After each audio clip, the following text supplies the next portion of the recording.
Ձեր խոսքում դուք առանձնակի անդրադարձակ լյարդի գործոնին, լյարդի գործունեությանը, շատ է պատահում համացանցում տարեցնել հետևում են ինչպես մաքրել լյարդը, այս մեթոդով, այն մեթոդով։ Շատ ցավոտ թեմա։ Խնդրում եմ, որ կոնկրետ անդրադառնաք, թե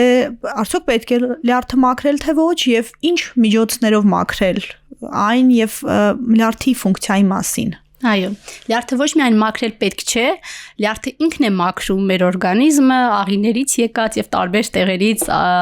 եկած այստեղ տարբեր տոքսիններից, այսինքն լյարդը ինքը մաքրող է եւ ընդհանրապես մենք չունենք որևէ օրգան, որը պետք է մաքրել։ Նաեւ նույն տրամաբանությամբ մենք շատ հաճախ ենք լսում աղիների մաքրում, աղիների լվացում արեցի, դարձյալ չի կարելի, նման բան չկա, նման ցուցում չկա։ Լյարդը մաքրել հասկացություն եւ բայց ցավոք սրտի այդ լյարդը մաքրող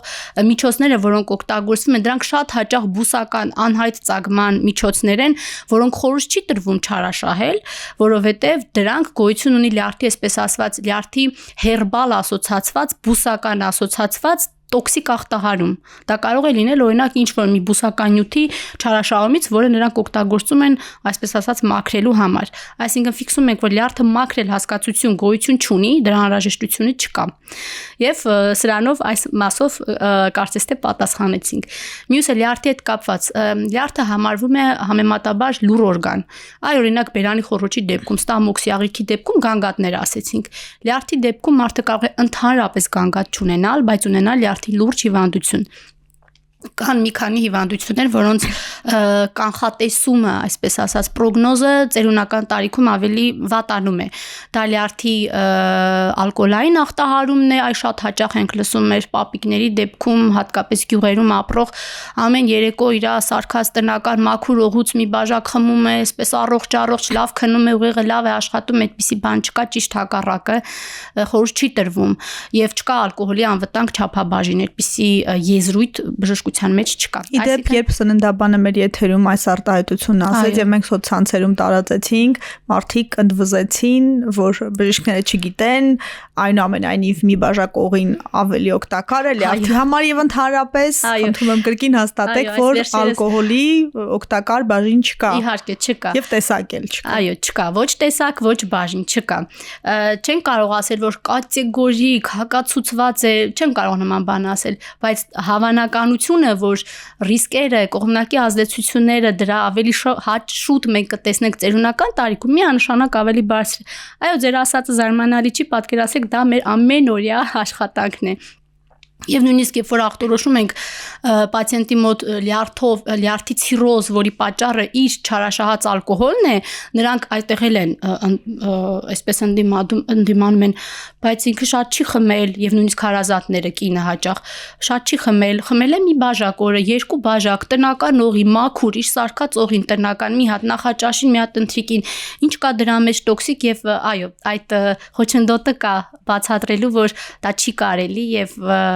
թույլատրելի ցանկալի բուժիչ ալկոհոլ գոյություն չունի։ Նույնը նաև խոցի պարագայում է, խոցը բուժում են տնական օղիով, ինչ որ տարբեր բաներ են լցնում մեջը,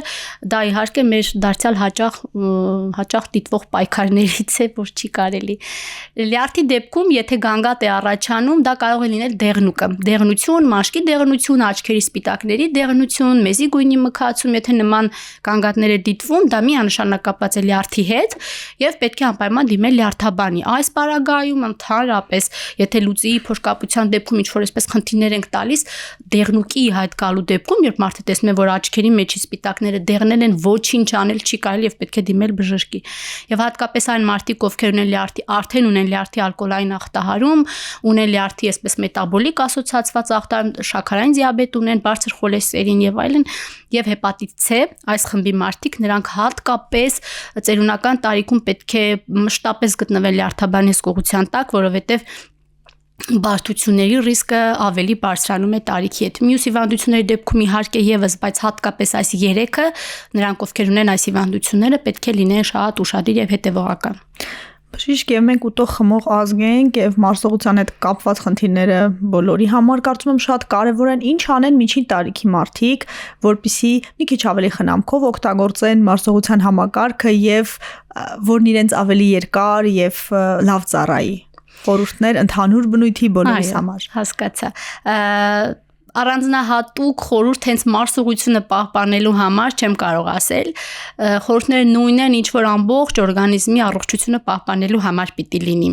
Այսինքն ունենալ ֆիզիկական ակտիվություն, դա շատ կարևոր է։ Ֆիզիկական ակտիվությունը ինչպես կանխում է օրինակ նեյրոդեգեներատիվ հիվանդությունները, դեմենցիա եւ այլն, այնպես էլ կանխում է աղիների կողմից օրինակ փոշկապության առաջացումը։ Եվ եթե կա այլ փոշկապություն, արդեն նույնիսկ այդ ժամանակ խորհուրդ ենք տալիս ֆիզիկական ակտիվություն, այսինքն երիտասարդներին ավելի խորհուրդ կտան լինել պարտադիր ունենալ ֆիզիկական ակտիվություն, ընդ որում ամենօրյա 45 րոպե օրինակ քայլքը համարվում է իդեալական առողջ ֆիզիկական ակտիվություն բոլորի համար։ Մյուսը սնվել բալանսավորված, սնվել առողջ, ռացիոնում աշխատենք, որ գերակշռի առողջ սնունդը, իհարկե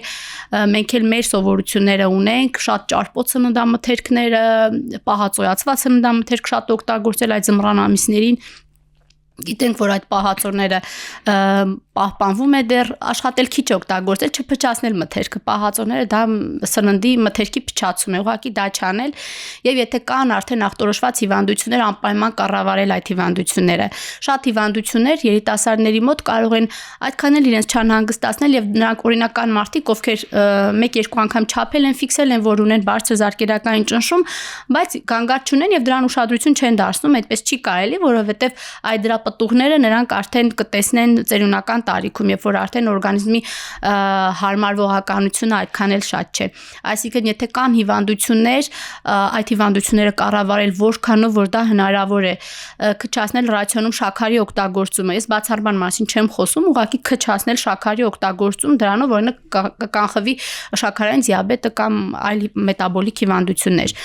Այսինքն, պահպանել առողջությունը, սնվել առողջ, բալանսավորված եւ ցուցաբերել պարտադիր ֆիզիկական ակտիվություն։ Օգտագործել շատ բջջանյութ, բջջանք, ռուսերեն կլեչատկայա ասվում, անգլերեն fiber, դրանք շատ կան մեծ քանակությամբ թարմ մրգերի բանջարեղենի մեջ եւ հատիկեղենի մեջ, օրինակ չիայի սերմերի մեջ շատ կան։ Դրանք նյութեր են, որոնք ամբողջությամբ չեն ներծծվում, չեն քայքայվում աղիքում, այսպես ասած, եւ շատացնում են ծավալ աղիքի պարունակության եւ հեշտացնում են աղիների գործունեությունը։ Խորհուրդ է տրվում, որ ռացիոնում շատացվի սրանք։ Ընդհանրապես թարմ միրգը եւ բանջարեղենը ծերունական տարիքում շատ խորհուրդ է տրվում օգտագործել, ընդ որում շատ մեծ քանակությամբ։ Տարբեր հետազոտություններ, օրինակ նրանք, ովքեր ունեցել են սիրտանոթային պատահարներ, մասնագիտական լեզվով ասված, դրանք ինսուլտն է, ինֆարկտն է, նրանք եթե շատ մեծ քանակությամբ մրգեր եւ բանջարեղեն են օգտագործում, նույնիսկ 1 կիլոգրամ օրվա մեջ, իրենց մոտ ռիսկը, որ այդ պատահարները կկրկնվեն, բավականին նվազում է։ Խորհուրդ ենք տալիս սննդում ավելացնել թարմ միրգ եւ բանջարեղենը, ավելացնել ջրի քանակը, բայց այստեղ որոշակի զգուշավորություն ենք ցուցաբերում, որովհետեւ քանի որ կա հավանականություն, որ նրանք ունեն հիպերտենզիա, բարձր զարկերակային ճնշում, այդ պարագայում մենք չենք կարող նրան ասել, որ օրը մեծ քանակությամբ ջուր խմի, պետք է անպայման հսկենք սա։ Դա իր հետևանքը կունենա։ Իհարկե, այսինքն դարձյալ մասնագետի հսկողությունը ցանկալի է շատ։ Եվ նույնը նաև բջջանյութին, բջջանքին իհարկե պետք է շատ ուտել միրգ բանջարեղեն, բայց իրենց մոտ դրանից կարող է ավելի արտահայտվել վքնածությունը։ Այսինքն պետք է դիտարկել բալանսի մեջ բոլորը։ Մեկ ջրալի ճաշերը